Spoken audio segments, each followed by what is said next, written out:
Madwa, Panyua, Jerusalem, stand and face Jerusalem.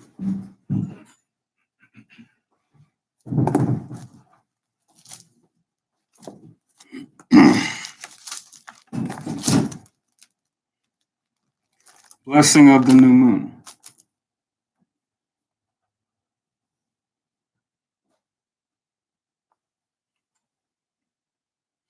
Barakatu Yahweh, Basham, Yahweh, Yasharah, Natananawa, Hachadash, Bashalawam, the water, Amen. Blessed are you, Yahweh, in the name of Yahweh Shai, that gives to us the new moon and peace. Thank you, so be it. Samak, read everything. The Aliyah Ma'ah Shariah Machad, Psalms 121. Anya Harayam Mayim Yet Oh Harim Mayan Yabawa Isaiah Yabawa Mayahu Shashab Shemayam Warataza La Yanathan Lamawat Regalia Yela Yanawam Joshua Marka Hanala Yanawam Wala Yashan Joshua Ma Yashua Yahweh Shamaria Yahweh Tazalia Ayo Yad Yim Yad Yawamam Hashamash La Kaya Wayarak La Balayala Yahweh Yashamaria Makab Ra Yashamar Napashya Yahweh Yashamar Hawalakya Wabawaya my third wa Aid I will Basham Yahweh Kawada Aman. Psalms 121. I will lift up mine eyes into the hills from whence comes my help. My help cometh from the Lord, which made heaven and earth. He will not suffer thy foot to be moved. He that keepeth thee will not slumber. Behold, he that keepeth Israel shall neither slumber nor sleep. The Lord is thy keeper. The Lord is thy shade upon thy right hand.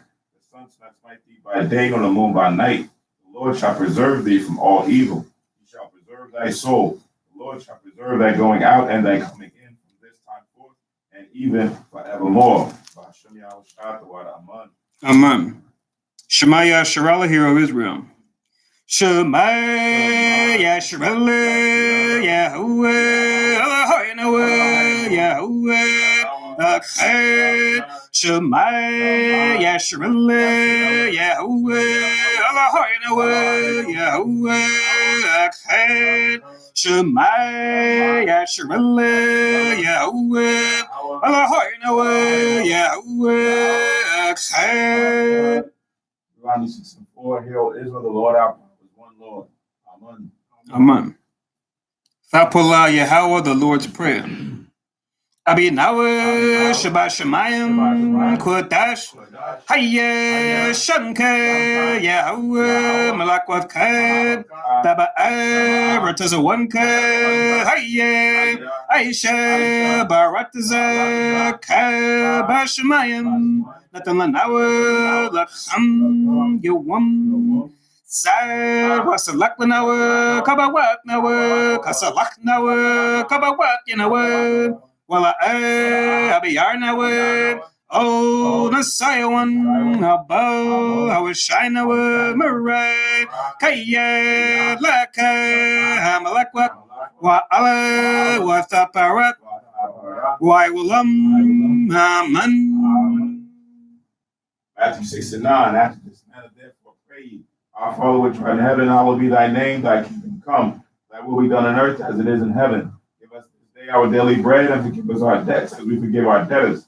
Lead us not into temptation, but deliver us from evil. For thine is the kingdom and the power and the glory forever. Amen. Amen. Aishara Matazawath, the Ten Commandments. La'ab, Yahayab, Lakayab, Alahayam, Acharayam, Alpanyat, La'ab, Taishab, Lakab, Kasov, Wala'ab, Faibadam, La'ab, Talakwakav, Shamwat, Yahweh, Alahayaka, Lashawat, Zakar, Af, Hayawam, Hashabath, Lakodashwat, Kabad, Abiyakab, Wa Amakab, La'ab, Taratazak, La'ab, Tana'at, La'ab, Taganab, La'ab, Tainad, Shakur, La'ab, Takhamad, Kal, Asherad, Lara'ayakab, Aman. Exodus 20:3, thou shalt have no other God. Thou shalt have no other gods before me. Thou shalt not make unto thee any graven image or any likeness of anything that is in the heaven above, or that is in the earth beneath, or that is in the water under the earth. Thou shalt not bow down thyself to them nor serve them. For I, the Lord thy God, am a jealous God, visiting the iniquity of the fathers upon the children, unto the third and fourth generation of them that hate me, and showing mercy unto thousands of them that love me and keep my commandments. Thou shalt not take the name of the Lord thy God in vain. The Lord will not hold him guiltless that taketh his name in vain. Remember the Sabbath day to keep it holy. 6 days shalt thou labor and do all thy work. But the seventh day is the Sabbath of the Lord thy God. In it thou shalt not do any work, thou, nor thy son, nor thy daughter, thy manservant, nor thy maidservant, nor thy cattle, nor thy stranger that is within thy gates. For in 6 days the Lord made heaven and earth, the sea, and all that in them is, and rested the seventh day. Wherefore the Lord blessed the Sabbath day and hallowed it. Honor thy father and thy mother, that thy days may be long upon the land which the Lord thy God giveth thee. Thou shalt not kill, thou shalt not commit adultery, thou shalt not steal, thou shalt not bear false witness against thy neighbor, thou shalt not covet thy neighbor's house, thou shalt not covet the neighbor's wife, nor his manservant, nor his maidservant, nor his ox, nor anything that is thy neighbor's. Amen. Aman. Ishabah, be seated.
Barakapeh Hawa by Shemi Hawashai, Asheran Now, Paria Gapin, Tuara Aman. La Yahweh by Shemi Hawashai, Af Yasher Allah.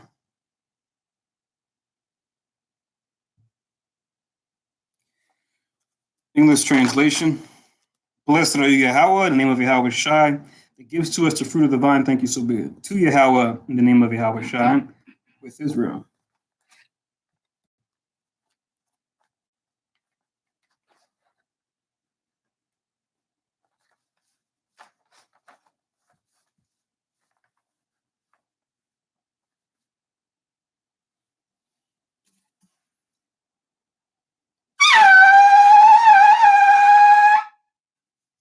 Amadwa, Panyua, Jerusalem, stand and face Jerusalem.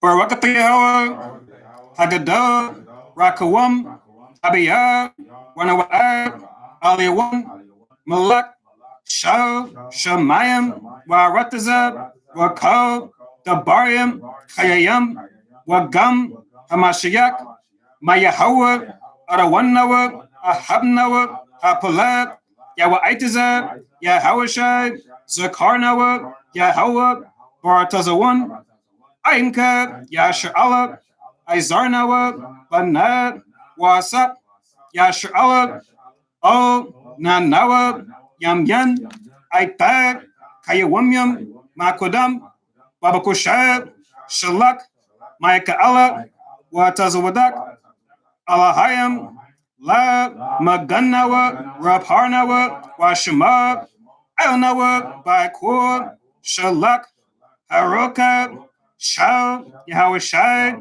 Lanawa, Lalamadnawa, Rabiam, Kakamad, Tabawana, Wadaif, Shal, Dabarka, Basham, Yahweh the Wada, Yad, Waiwalam, Aman. English translation. Blessed are you, Yahweh, the great, merciful, mighty, terrible, most high power, King of heaven and earth and all things living, and also the anointed from Yahweh, our Lord, our friend, a wonderful counselor, Yahweh Shai. Remember, Yahweh, favorably your people Israel. Help us build and gather Israel, most high, we beg you.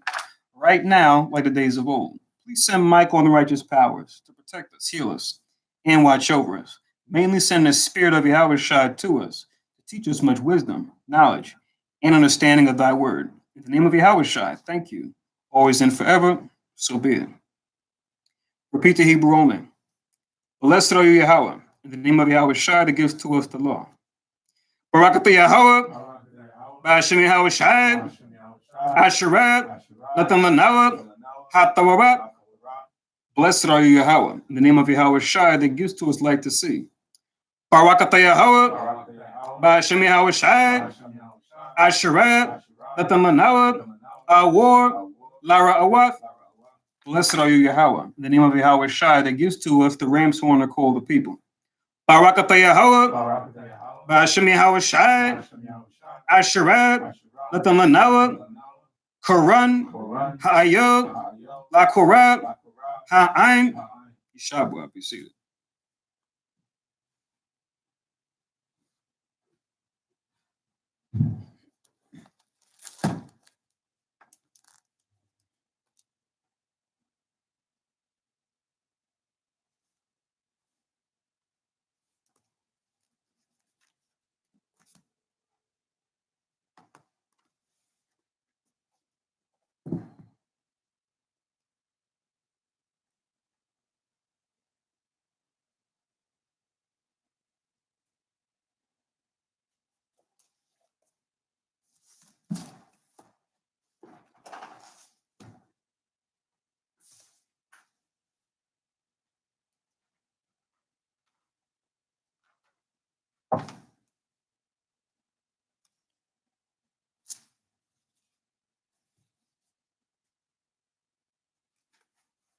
Okay, so Shalom Yasharal.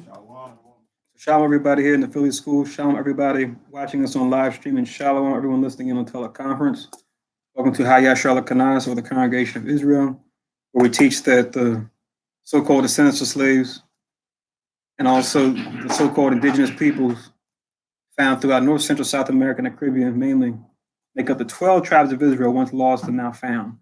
That we fall into a lower state politically, economically, even religiously, because we broke the laws of God, found the Bible given to us by Moses. That we come out of this lower state that we fall into, by turning back to these commandments we broke by following Jesus Christ as our example, who did no sin, neither was God found in his mouth. When we do that is by coming together during times appointed by the Most High in the scriptures, the Holy Scriptures. Tonight we're coming together to keep the new moon, and the eighth moon in particular. So we're in the eighth new moon beginning tonight. So we'll touch on a couple new moon scriptures. We won't draw it out. And then we'll touch on a verse dealing with something that happened during this month, something more infamous. Sometimes we talk about it, sometimes we don't. But it's a day not to be remembered, but a day to be reflected on, as far as, you know, the bad that Israel can do when they're not in their right mind. All in all, the Most High, he's always true. And whatever he said is going to happen based on his will ultimately, but then it gets realized as we Israelites and as other nations make choices. We either get the blessing of the Most High or we get the curse of the Most High. We either come high or we get brought down low. And we know for Israel, we've been down low for quite some time. All praise to the Most High, all praise to his Son, all praise to the Holy Spirit. That time has come to an end. We're close to it. So first, let's go to Numbers chapter 10. Numbers chapter 10 and verse 10.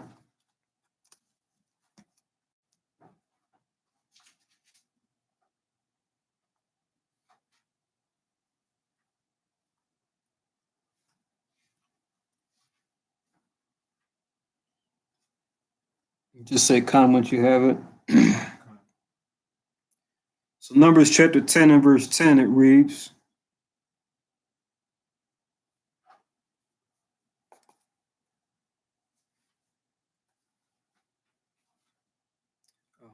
almost forgot. My name is Nabi Azarbabal.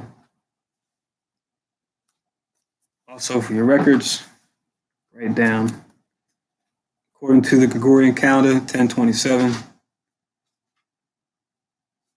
2019, according to our calendar, 8th month, 1st day. And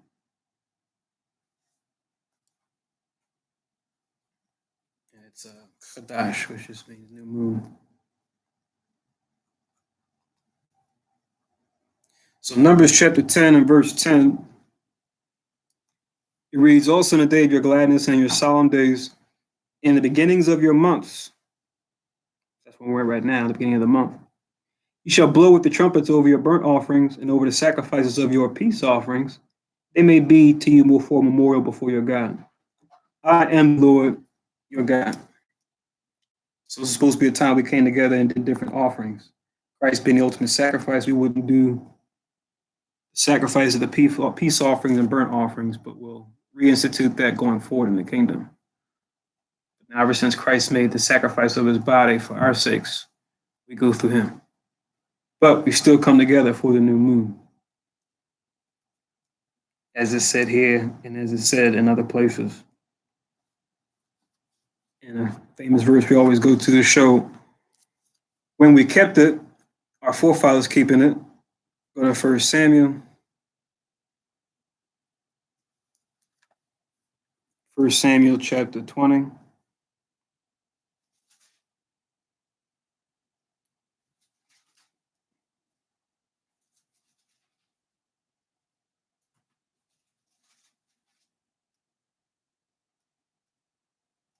I'm going to read verse 5 and I'm going to jump down.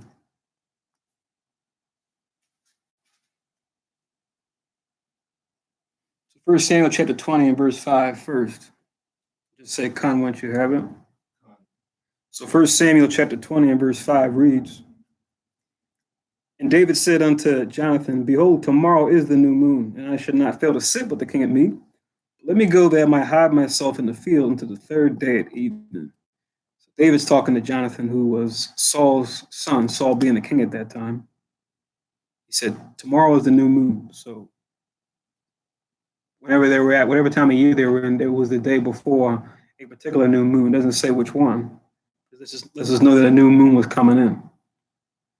He says, I should not fail to sit with the king at meat, because he already was taken out of his household, Jesse's household, his father, to be employed by the king directly, which was powers that the king was granted, right? When you read in 1 Samuel 8.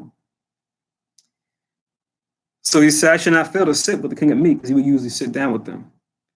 He says, but let me go that I might hide myself in the field until the 3rd day at even. He's hiding because Saul seeks after his life.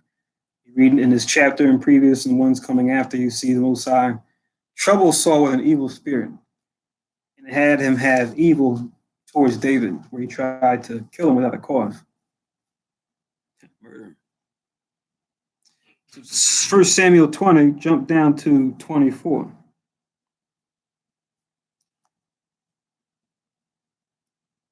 First Samuel chapter 20, verse 24. Everybody have it?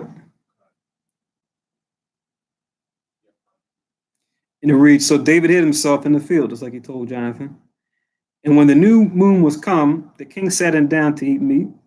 And the king sat upon his seat as at other times, even upon the seat by the wall. So they're all sitting there. He's there. He had a seat by the wall where he sat, like the head of the table.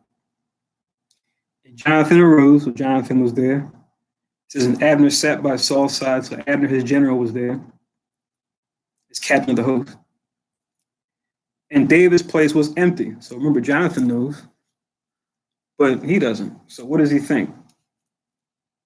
It says in verse 26, nevertheless, Saul spake not anything that day, for he thought something had befallen him. He is not clean. Surely he is not clean.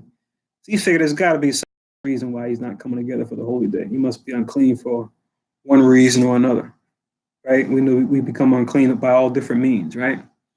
Whether it be coming across a dead body, dead animal, dealing with unclean meats if you didn't mean to, having sex, et cetera, et cetera. There's a lot of other things that can cause it. He just thought, okay, must not be clean. That's why he's not here. I like verse 27 because it lets us know that the new moon for sure begins the month. It says, and it came to pass on the morrow, which was the second day of the month.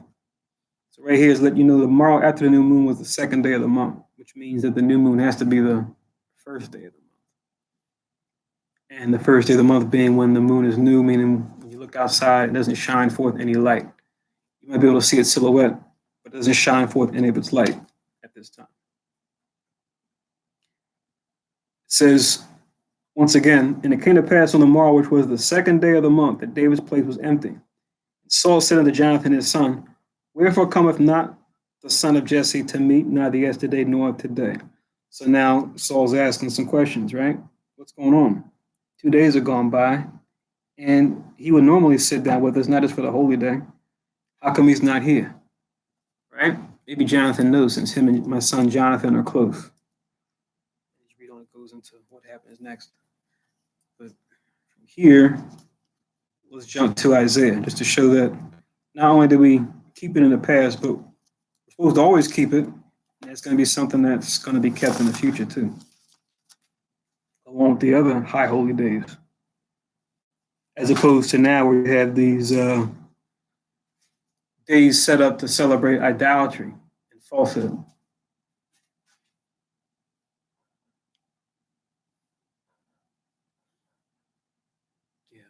America, so-called Christian America, but really it celebrates and worships Babylonian, Egyptian gods and mystery religions and the gods associated with them.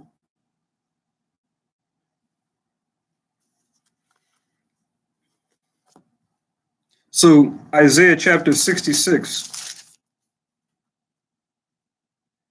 and 23.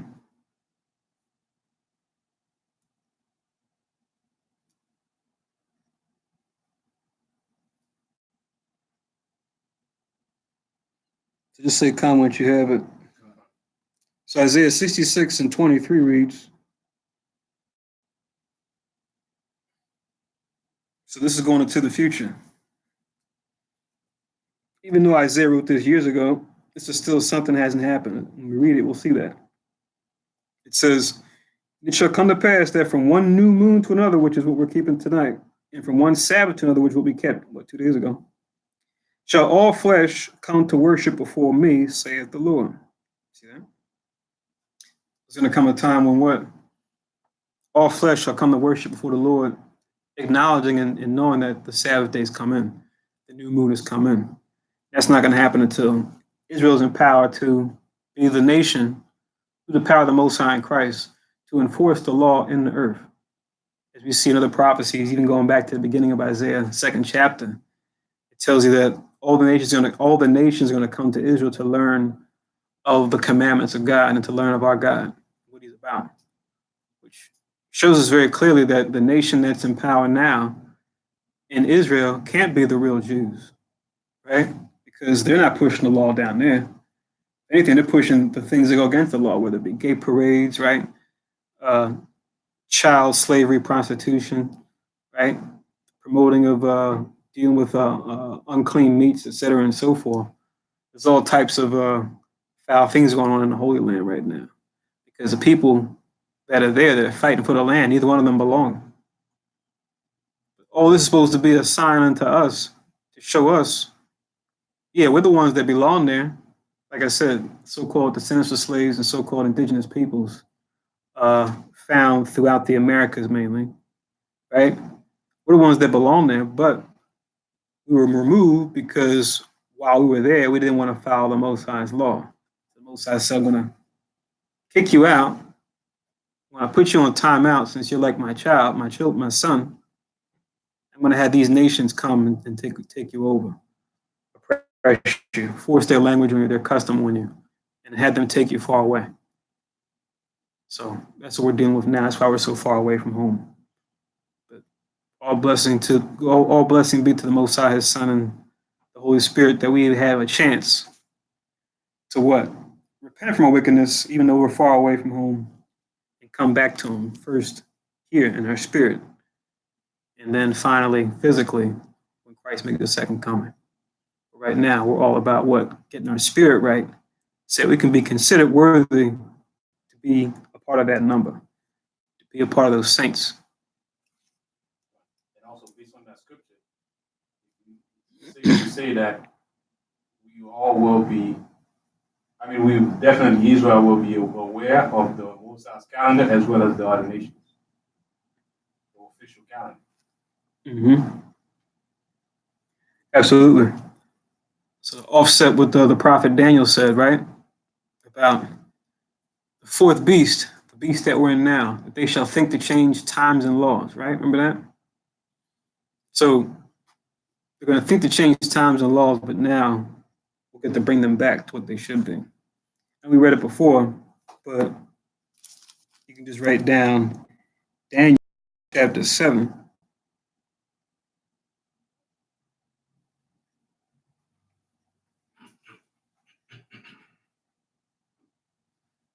In verse 25.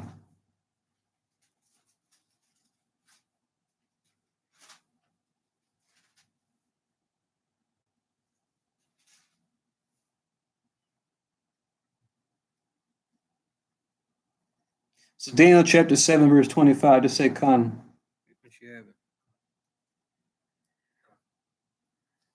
Okay, so when you read above, this prophecy is going into a part of the fourth beast, which is America, because it refers to Esau's government, but Esau's government has a lot of heads, right? And America being a major one in the setup. It says, he, referring to this that will come out, this other rulership, referring to America, shall speak great words against the Most High. Right, so going to America, pushing things that are going to go against the scriptures. They're going to claim to be one nation under God. What they're actually going to do in practice is going to go against or violate the Most High's law. Right? Everything from accepting gifts to respect of persons, to homosexuality, to even bestiality, right? To oppressing God's chosen people, right? So many things, so many transgressions. This America has to wash her hands of. Her hands are too bloody. It says, and shall wear out the saints of the Most High. That should be self-explanatory, right? As far as them putting our people in captivity, right?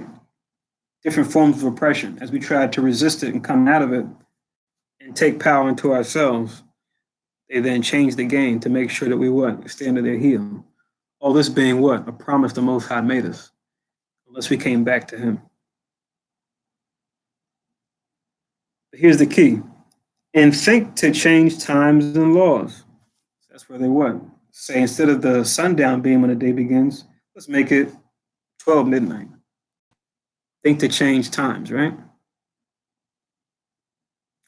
Or let's use the sun as opposed to the moon to tell the beginning of the month, where they're not keeping the new month during the time of the new moon, but they're actually doing it using the sun to say, okay, October 1st.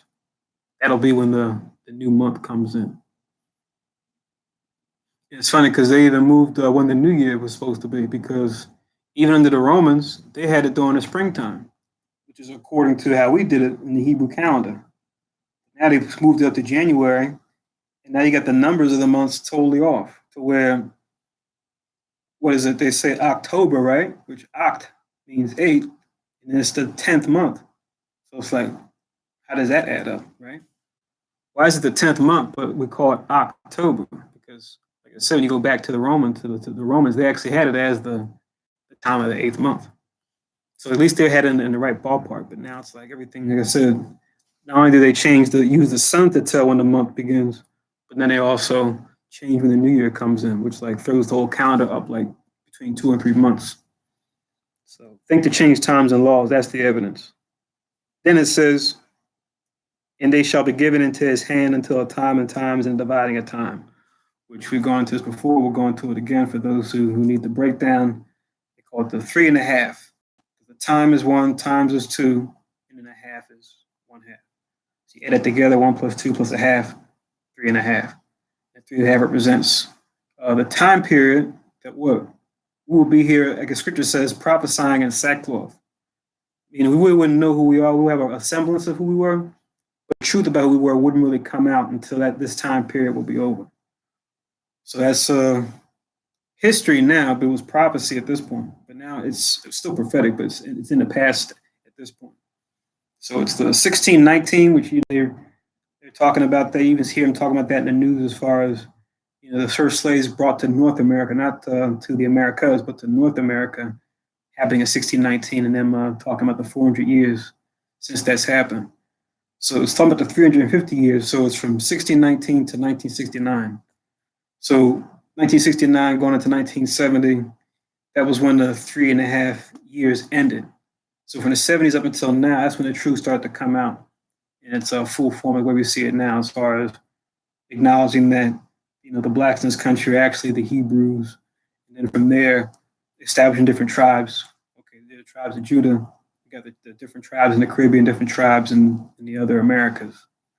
So from the 70s up until now, that's been the time coming after this. And now we're part of that prophecy. So yeah, I think the change times and laws was the main reason I want to point out this verse, even though there's a lot of other things there too. I see a hand. Okay. So let's go to Ecclesiasticus. Ecclesiasticus chapter 43.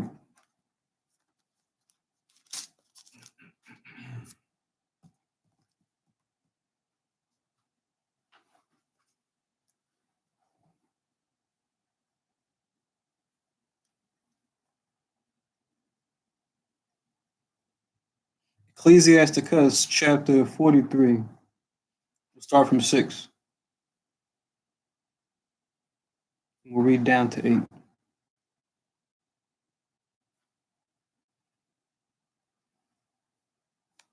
Just say "Con" once you have it.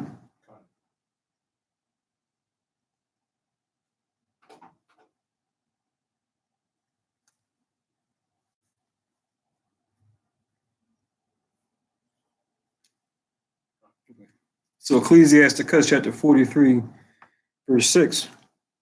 It says, he is the Heavenly Father, made the moon also to serve in her season, the her being the moon, for a declaration of times and a sign of the world. So you see it in the sky. It's hard to see now because it's dark, but it's a sign that we can look up and take note, right? So he made it to serve in her season for a declaration of time. So we use it to count the months, count what month that we're in, to know how far along in the year that we are, right? And it's cool too, because even with our modern technology, we know man should go to and fro, knowledge shall be increased. Even without this, say you're stranded somewhere, in the field away from the city, or like on an island or something, you can keep track of the time just by looking in the heavens. Most High gave us signs, instruments up there we can look and use to keep track of what time of year and month and day that we're in. Reading on in verse 7, it says, from the moon is the sign of feasts. So we know when to keep feasts depending on the number of month. Just like the previous month, the 7th month, we had a lot of high holy days, right? And we knew we were in the 7th month because we were keeping track based on counting the moons and how they align with the different harvest seasons, right? And the seasons as far as weather goes.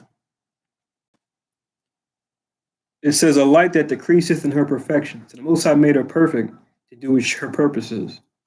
A light that decreaseth in her perfection, talking about when the moon wanes or has less light, which the moon wanes from the middle of the month to the next new moon.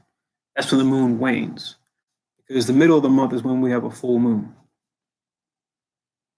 So this is a light that decreaseth in her perfection. Then it says in verse 8, the month is called after her name, right? So you'll hear in the English, you'll even hear too when it comes to the tribe of Gad, so-called North American Indians, they'll say many moons ago. You see, they held on to that culturally as far as using the moon to tell the time of month. So the month is called after her name. It says increasing, wonderfully interchanging. So increasing referring to what? When the moon waxes or increases. That happens from right now leading up to the next full moon in the middle of the month. That's when the moon waxes or shines more light, increases in its light. It says, being an instrument of the armies above, referring to the other stars, right? That were made as well. Shining in the firmament of heaven. So they're up there shining, right? Some giving off more light than others, but they all have their purpose. So yeah, this is more descriptive as far as going into the moon and the purpose that it serves. So yeah, it's not just up there, for nothing. This is something that's, designed some time ago, and that it's carrying forth its purpose. And the key is for us to, while we can, meditate on it and consider it, we want to at least acknowledge it for what the Most High intended for us to use it for, right? At the bare minimum. So we definitely want to do that. Let me get another verse that's something we don't usually get, but I just think it's interesting. It's just another prophecy. And it's a declaration that the Most High put out there when it comes to the agreement the Most High is made with us. Regardless of what anybody or anyone else thinks, the Most High is a bond with us. And the Most High, when it comes to certain of His creation and its vastness and its, its epicness, if you will, that despite man's best efforts, there won't be anything that we can do or that other nations can do to offset the promise that He made with Israel. Let's get the verse in Jeremiah 31. Jeremiah 31, I'll start from 35. And let's read down to 37. It's interesting because remember, this came right after when you read above in this chapter 31 of Jeremiah, talking about the new covenant. Because remember, the covenant and the testament aren't the same, right? We're under the New Testament, right? Because the testator died, Christ, and rose again. But we're still under the Old Covenant. So we have an Old Covenant, a New Covenant, an Old Testament, a New Testament. Right? The Old Testament being the blood of sheep, goats, bulls, etc. So we're under the New Testament, which is Christ's blood, right? But we're still under the Old Covenant. So Deuteronomy 28 situation is still in effect. But we read above, it's going into what? The new covenant that'll come in when Christ makes his second coming. So remember, when Christ made his first coming, he brought about the New Testament. But when he makes his second coming, he's going to bring about the new covenant, where the laws are going to be written in our inward parts, as far as the two kingdoms, the northern and southern kingdom, which after we finish these new moon verses, because it happens in the 8th month, I'm going to read that history in Kings, as far as what began us actually having two kingdoms, as opposed to us just being under one banner, right? 12 tribes as a whole. Not to go into that so much, let's go what's beneath. Okay, so when you read 31 to 34 in Jeremiah 31, it goes into that new covenant promise. But it's important. And it's important to note, too, that it's also in Hebrews chapter 8 and 8, all the way down to 12. It's repeated in And you see that new covenant is still for what? The children of Israel. It says the house of Israel, which is the northern kingdom. It says the house of Judah, which is the southern kingdom. So it's still for the 12 tribes. It's not for anybody that believes like so-called Christianity may teach us or other false religions. So Jeremiah 31:35, it reads, "Thus saith the Lord, which giveth the sun for a light by day, and the ordinances of the moon," so that's what we're talking about now tonight, "and of the stars for a light by night, which divideth the sea when the waves thereof roar." Right? So Most High putting all these things into effect and having them what? Affect each other. Right? Because different heavenly bodies have influences. Like even seeing today, they've even used the science to come to this conclusion about, the moon having the effect on the tides, right? As far as the gravitational pull, right, from different bodies, and the electromagnetic fields of different, like the Earth and things like that, how it plays into things that happen as far as how the seasons change, how different animals migrate. Right? A lot of these things are tied into gravity, electromagnetism, things like that. But the Most High already knew it when He set these things up, and He gave us that understanding as far as our forefathers. They may have used slightly different terms to explain it, but it's the same knowledge. So it says, "And the ordinances of the moon and of the stars for a light by night, which divide the sea when the waves thereof roar. The Lord of hosts is His name," right? Then it says in 36, "If those ordinances depart from before me, saith the Lord, then the seed of Israel also shall cease from being a nation before me forever." You might hear about it in, so-called, top secret information released from the military, oftentimes redacted, or they have, things blacked out. They'll say they have, all these different weapons that they can use to, break up land masses and even break up celestial bodies, like even, hit the moon and break that up. The Most High is saying here, let those things depart, right? Let a man try to cause these ordinances to cease, right? Because they even have ideas about the sun, saying, the sun has a certain lifespan, so many, millions and millions of years, it'll eventually burn out, right? But the Most High here is saying, look, let these things depart. Yeah, let the moon go away. Let the sun burn out, right? Or disappear. That's going to happen. The seed of Israel shall cease from being a nation before me forever. So we know that's not going to happen because we know the scriptures tell us this. Don't forget it, but just write it down. I know we were in Daniel earlier, but Daniel chapter 7 and verse 18, just write it down as a reference. This is why precept upon precept, precept upon precept, line upon line, here a little and there a little is important. Because a lot of things sound good, right, that you may hear out there in the world, right? A lot of research may sound good, statistical analysis.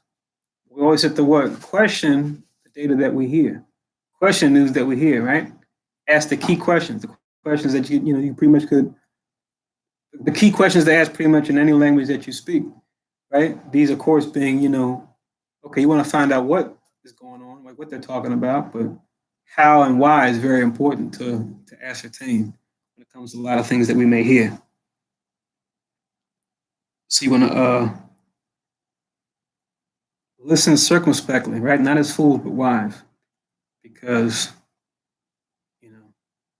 those same things that can appear to be a logical explanation. You want to make sure you check the source of data that they may use to show you certain things, because you can definitely sell a narrative that you of your choosing. It may not be the reality, but it may be true in certain cases, but not all cases, or it might just be a lie all out altogether. So we as priests, but also as judges, we need to be able to discern that. We see different current events happening, to be able to read between the lines and align it with the prophecy of the scriptures. And if not, then we have to hold it at arm's length and say, this is alleged. So Daniel chapter 7 and verse 18. Going the wrong way. So just say come, which if you guys already have it already. I'm still getting it.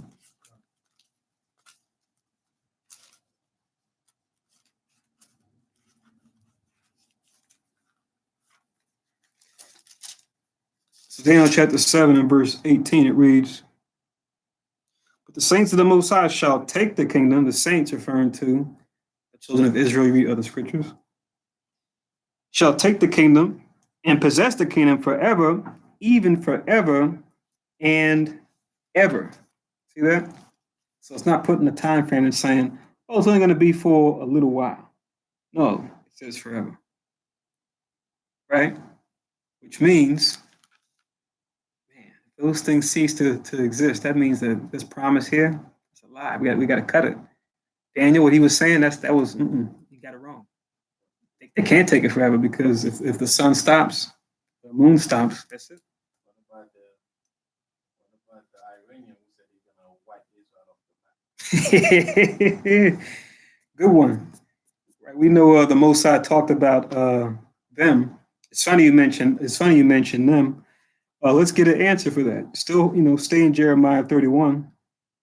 So if folks on teleconference or the live stream didn't hear, a brother just asked me, what about Iranians or the Iran and said they wanted to wipe Israel off the map? We know their past leader was, I think, famous for saying that. It was Ahmadinejad. I forget his first name, but remember he was like a hot topic in different news stories. Anytime they interviewed him, the Western media would always be like, oh, there he goes again, But nobody could deny what he was saying. It's something they'll try to put on him as far as being the villain. He'll point the lens right back to them and show America their hypocrisy in many of his speeches. But anyway, so let's get that. Hold Jeremiah. Go to Isaiah 51. I can have you read that, Baba Gushan.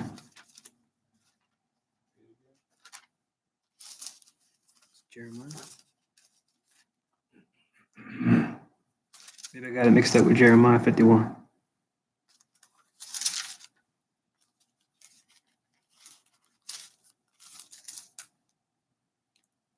51. Yeah, sorry. Had it wrong. Right chapter, wrong book. Jeremiah 51 and verse 11.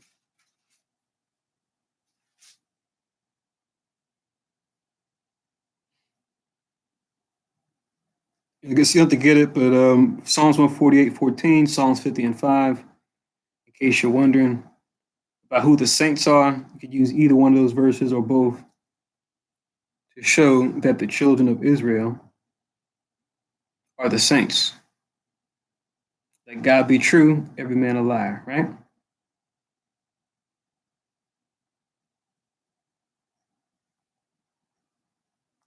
So once again,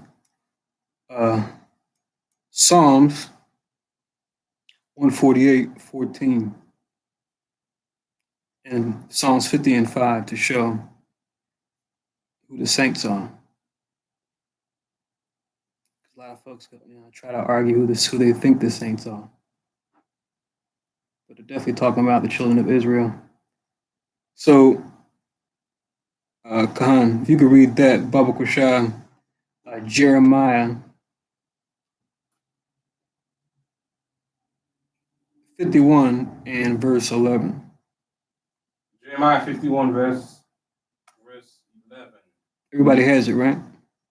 It is the vengeance of the Lord, the vengeance of his people. Mm-hmm. So last word?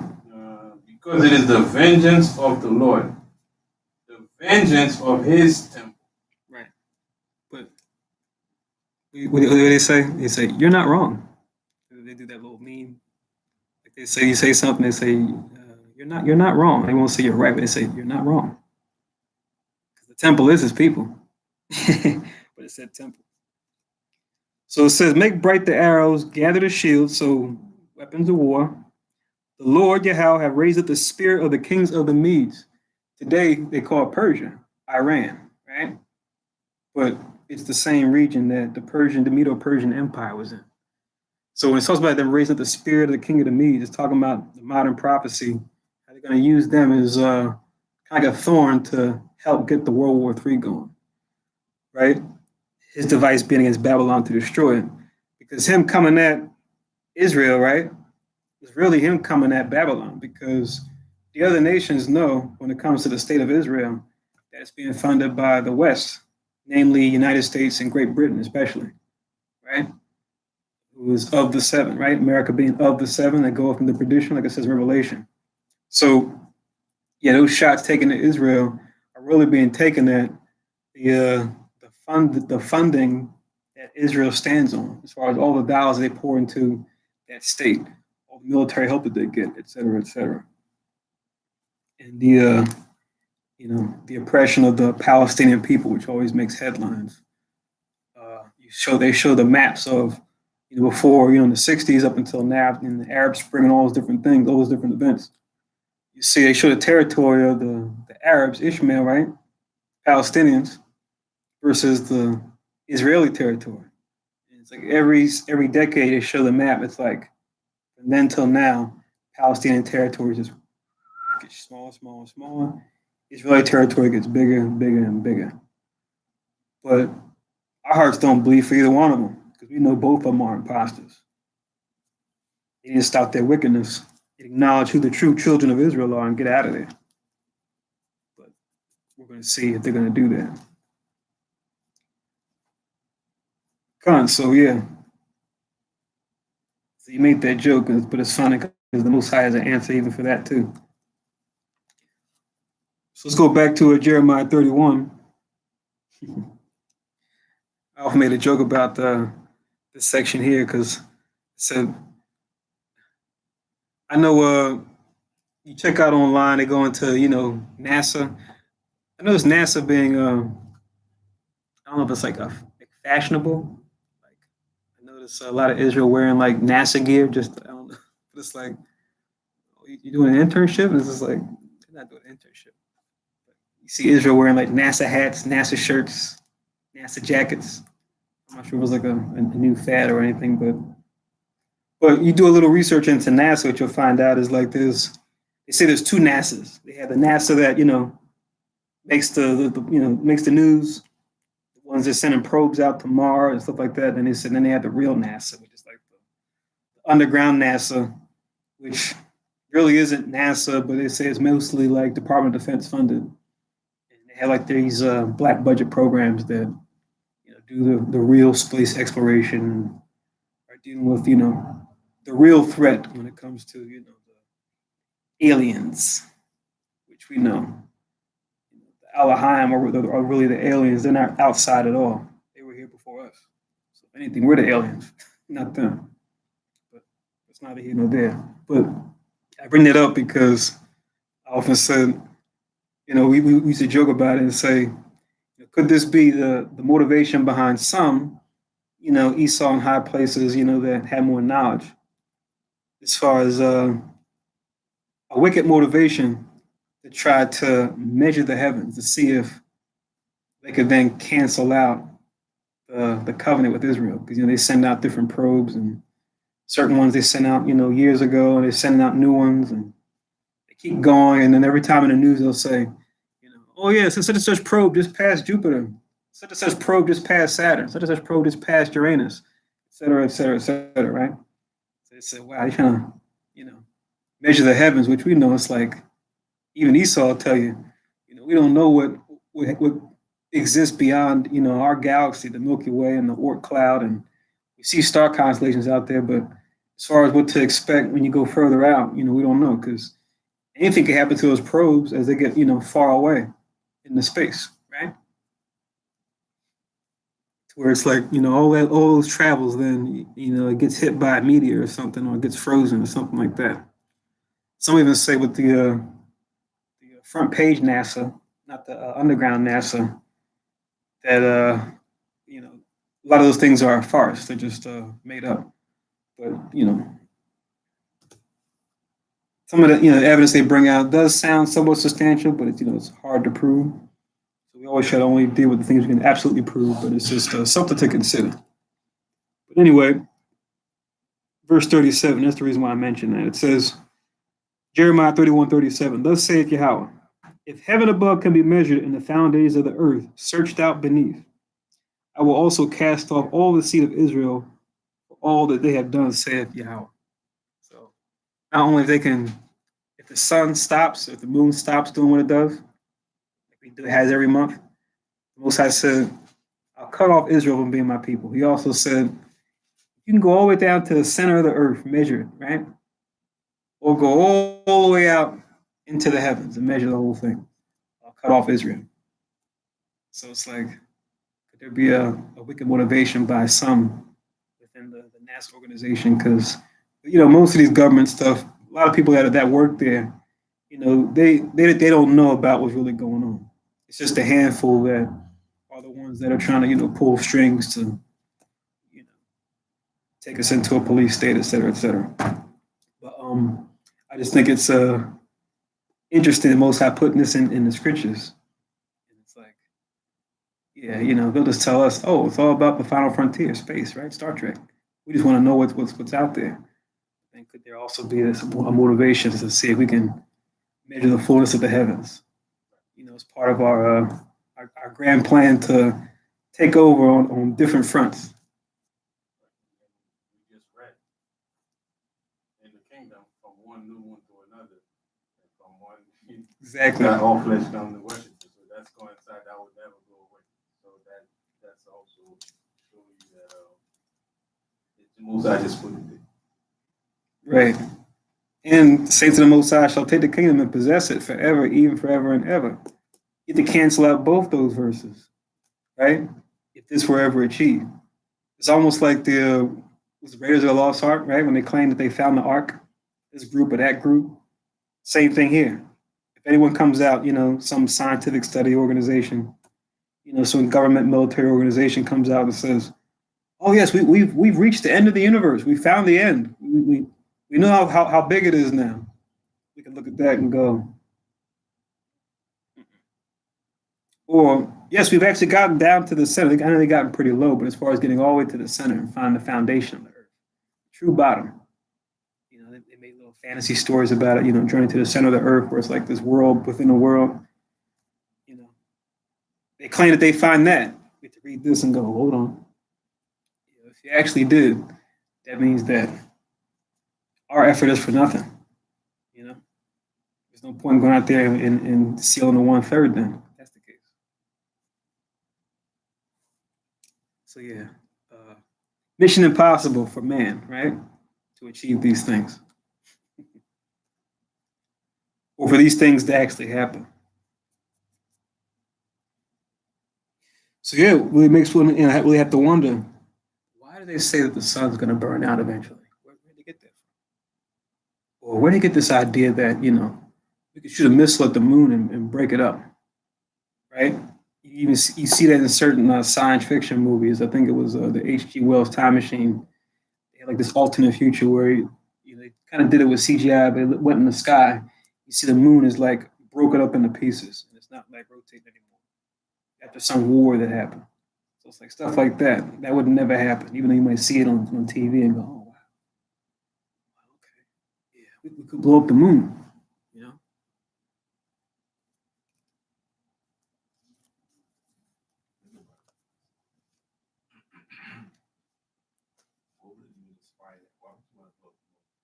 There's no winner in this.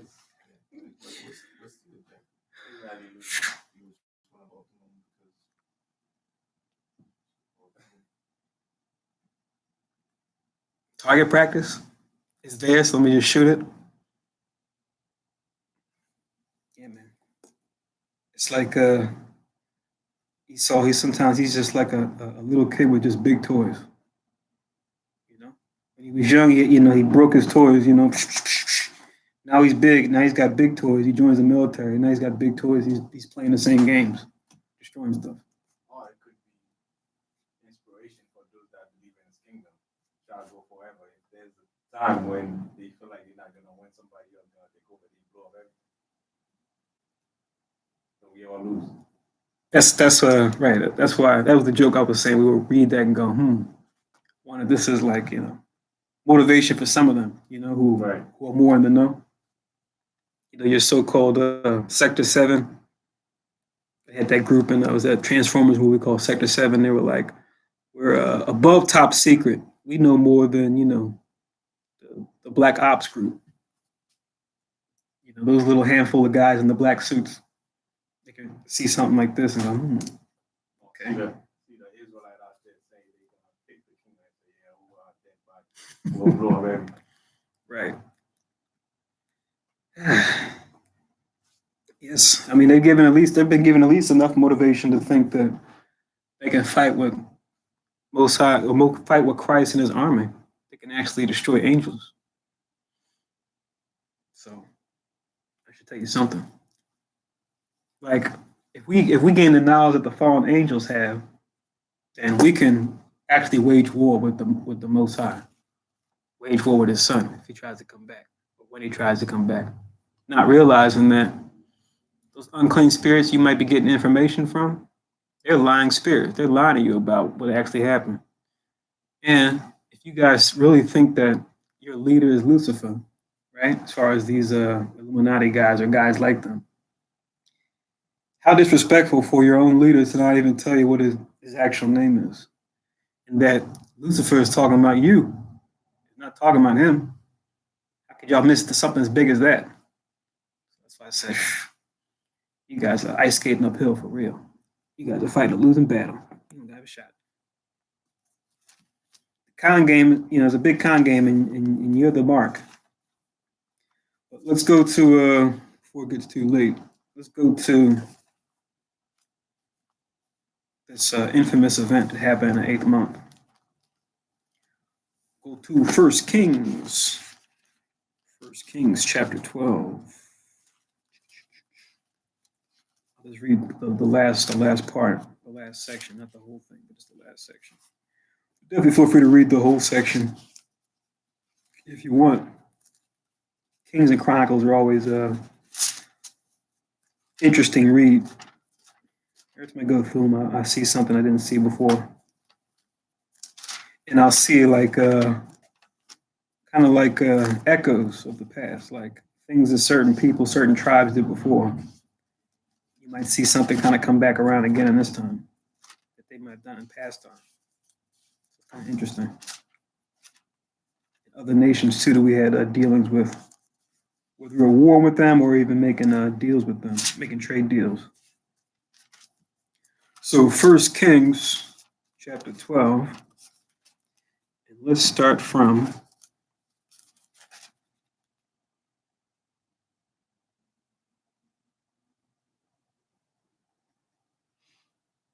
we'll start from 21. Let's read swiftly. So just say come once you have it.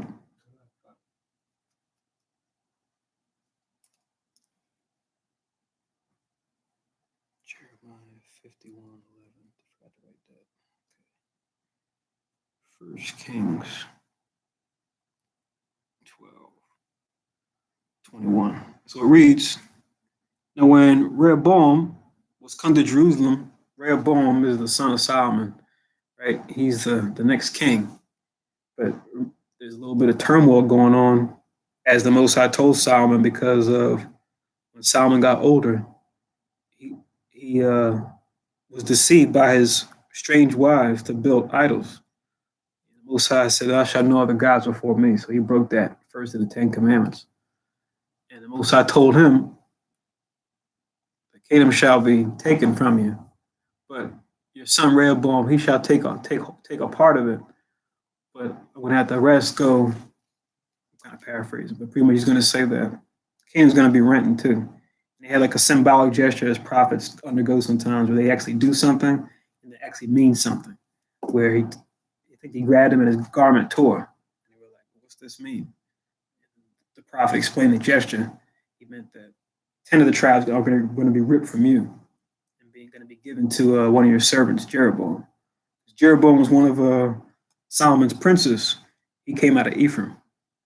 So as you read throughout this chapter, it's going into how that particular Jeroboam, he's going to become the new head of half the 12 tribes of Israel, I should say. What's the fraction?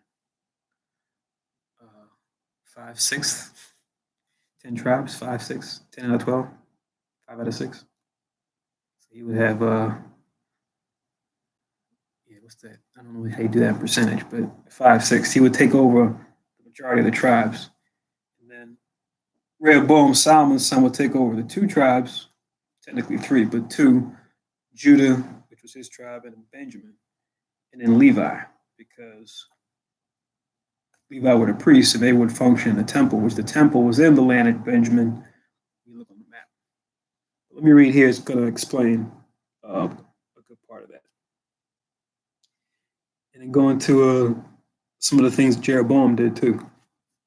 So it says, now when Rehoboam was come to Jerusalem, he assembled all the house of Judah with the tribe of Benjamin, 180,000 chosen men, which were warriors to fight against the house of Israel, and to bring the kingdom again to Rehoboam, the son of Solomon, right? Because they considered that like, why are you guys, rebelling, right? We're supposed to be united. We're all united under Solomon. We're not going to have this now. Like I see, you read above, it goes into the exchange that took place between Rehoboam and his men and Jeroboam and their men, and what caused them to have this rift. But remember, it's ultimately prophesied by the Lord because of Solomon's choice. This was going to happen anyway. There's nothing they can do about it. It says, they had 180,000. That's a pretty big army.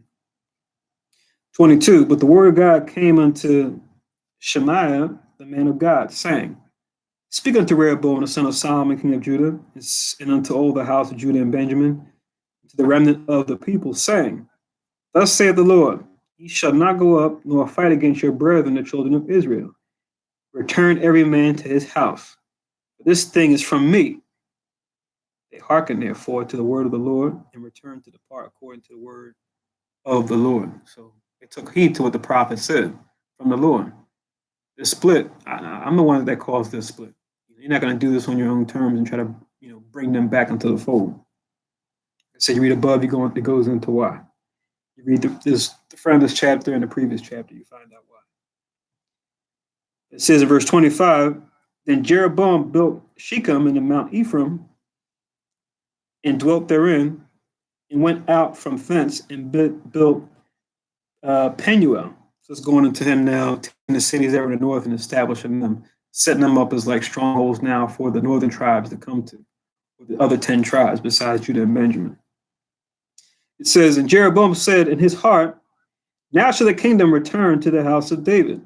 If this people go up to do sacrifice in the house of the Lord at Jerusalem, then shall the heart of this people turn again to their Lord, even unto Rehoboam, the king of Judah, and they shall kill me and go again to Rehoboam, king of Judah.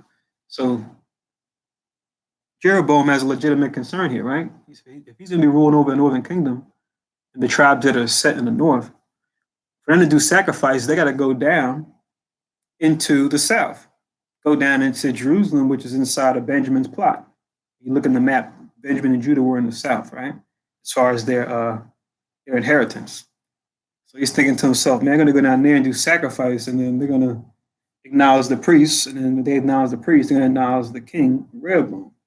So legitimate concern, but now, what's his response to that concern? Because, okay, we can see that, but now, what's Jeroboam going to do? What bright idea is he going to get to prevent this? It says, 28, whereupon the king took counsel and made 2 calves of gold and said unto them, it is too much for you to go up to Jerusalem. Behold thy gods, O Israel, which brought thee up out of the land of Egypt. So Jeroboam, unfortunately, he turns back to a more unfortunate chapter in our history, right? When we first came out of Egypt, we were in the wilderness. He uses that as a symbol to then unite the 10 tribes that are with him and say, come and worship these, and then put them in places that are going to be, up there as opposed to down in the south. So, yeah, it's bad enough for Solomon to build, idols to false gods and had this kingdom split. Now for Jeroboam to set this up as an ordinance, it's just another bad choice. It says, and he set up the one in Bethel, and the other put he in Dan. You look on the map. Dan is like kind of higher up. Bethel's like kind of in the middle of like the land of Israel, right? I think it was in Ephraim. I think Bethel's in Ephraim, but I have to check. I have to check on the map and make sure. I think even Jacob. It could be a little trivia question. I think Jacob was. That was where he rests. That's where he saw the ladder going up to heaven.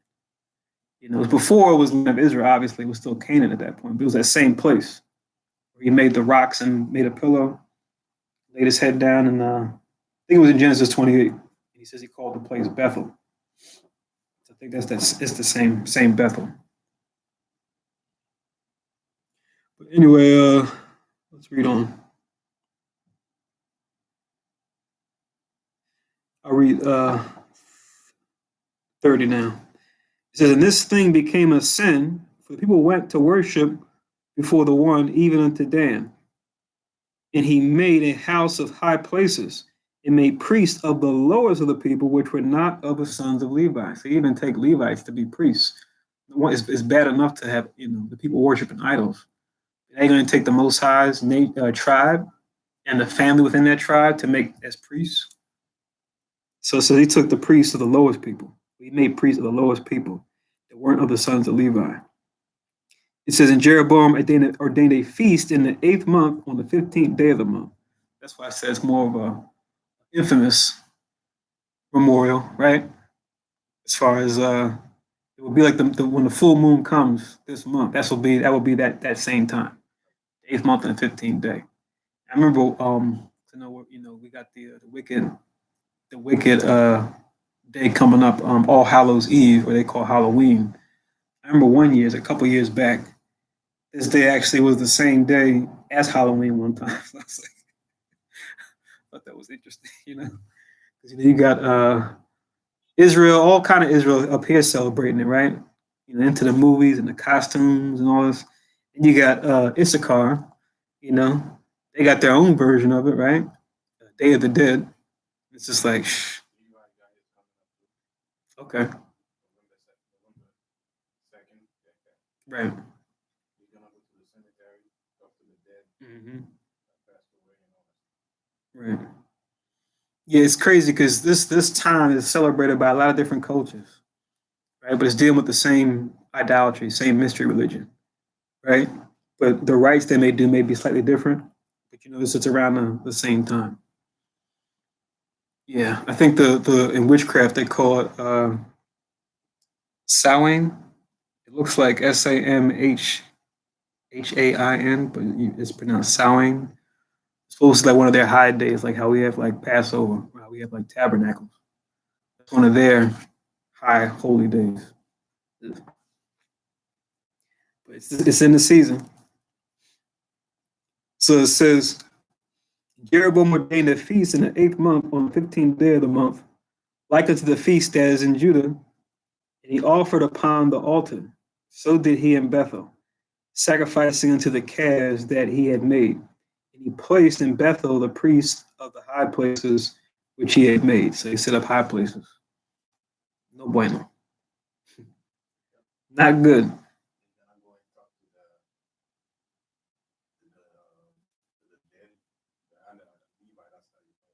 Mm-hmm. Dead body, and also talk to if they go to a cemetery, the person that was buried there first. They go to his tomb and offers and right. Sacrifices. Right. Because if I remember what I read from how to deal with it in according to witchcraft, it's like that time, that the time of All Hallows Eve is supposed to be a time where it's like a portal between the two worlds. And you say a lot of things can pass through one way or another. That's why there's so much wicked activity going on. At least for those that are, that are coming to that secret.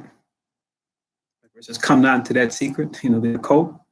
Those that are into that secret, they know, oh, this is the time to dibble and dabble and do this and do that, and sacrifice this and offer that. And they say, keep an eye on your kids.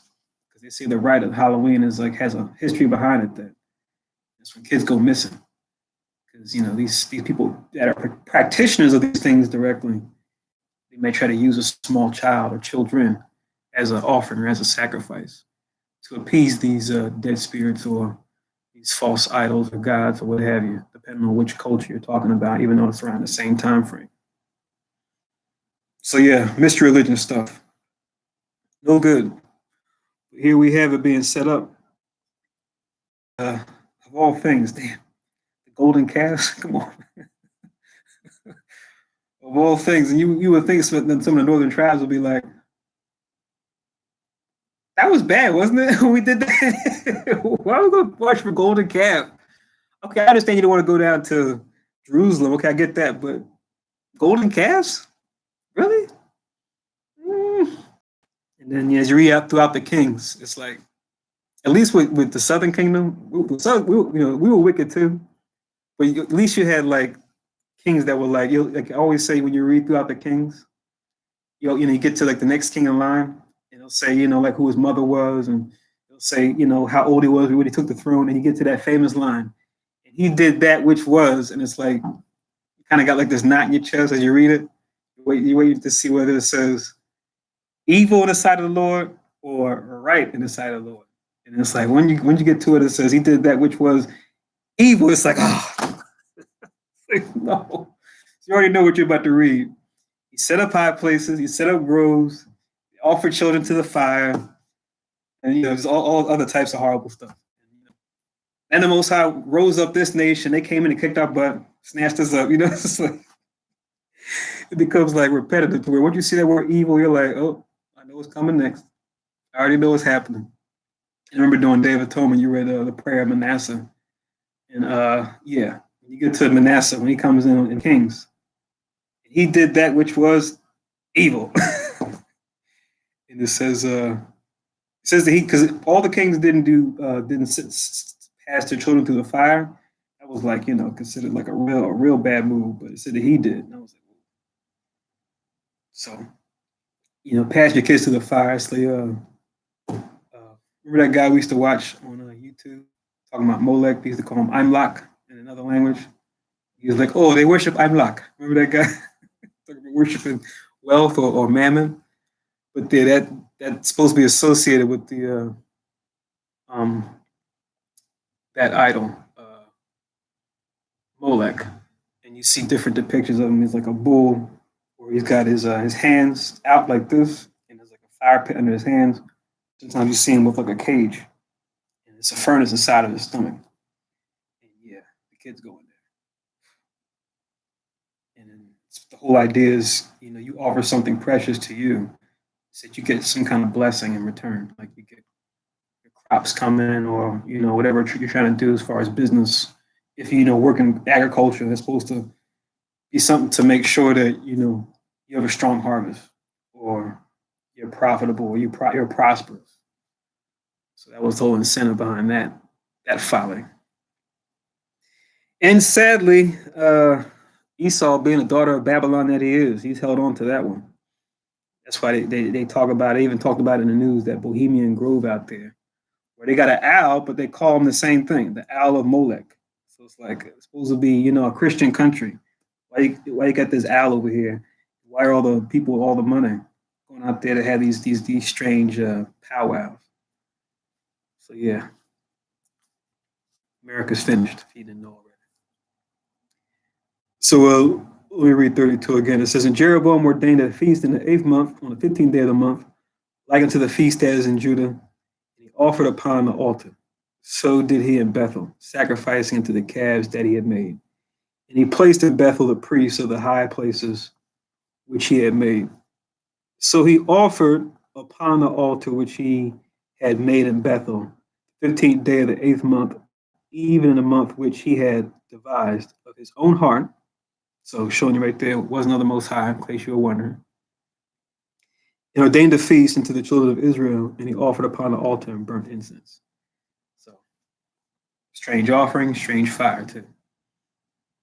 So a sad chapter, but we know when it comes to our history, the good, the bad, the ugly, it's all there.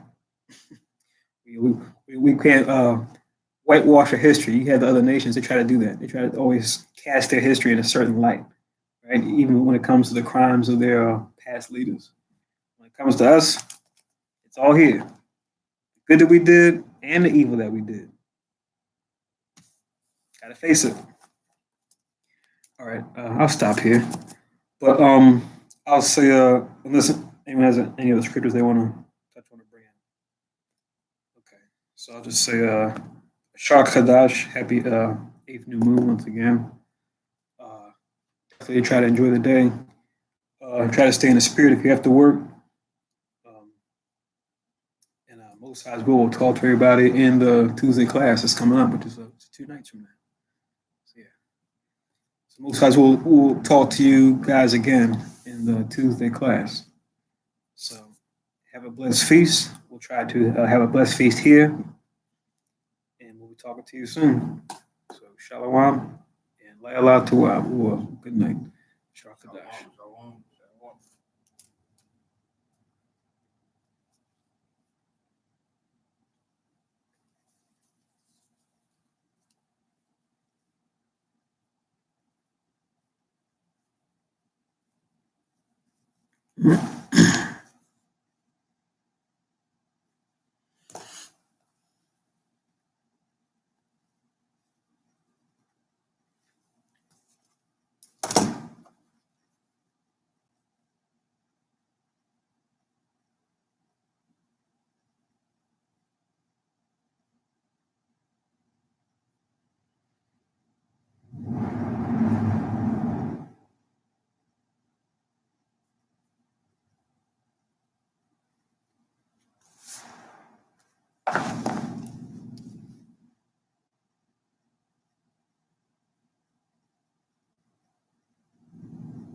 Barakatah Yahweh, Ba'Shem Yahweh Shai, Asheran, and the now, Pari Agapan, Tuara Aman.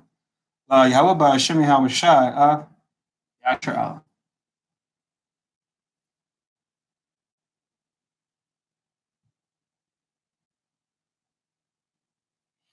English translation.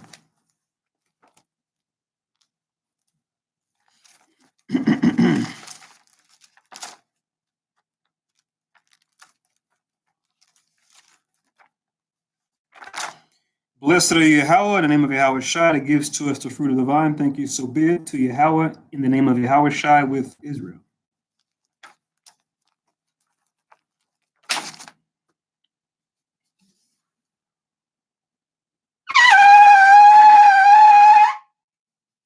Amadwa, Panyuai Roshlam, stand and face Jerusalem.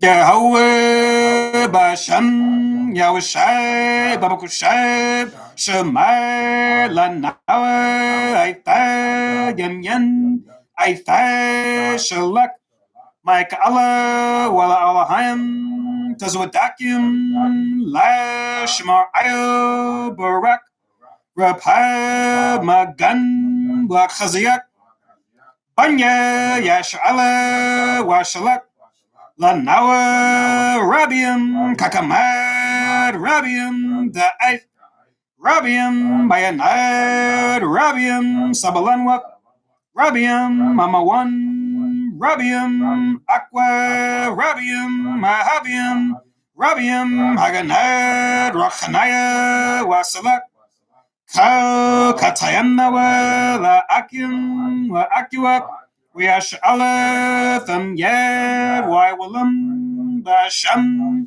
Yehoshai Wadaman. English translation. Yahweh, in the name of Yahweh Shai, please listen to us now, right now.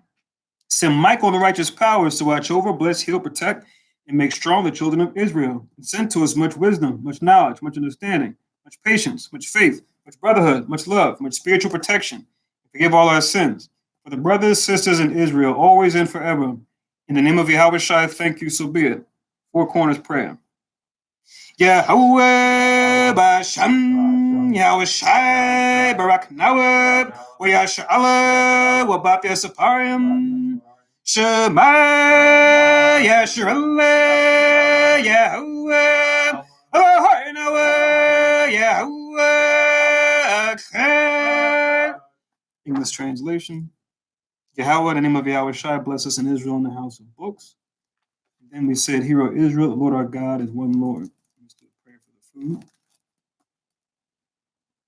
Yahweh Gadawa Basham Madawanya Yahweh Shai Babakoshai Barak Makal Yanawa Shatayawaf Yanawa Yayan Yanawa Lacham Yanawa Shakara Yanawa Zachak Shal HaKadash Basham Yehoshai the Wadaman.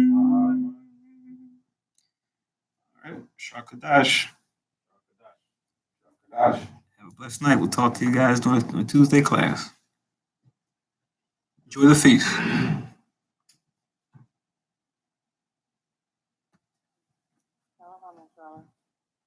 Shalom.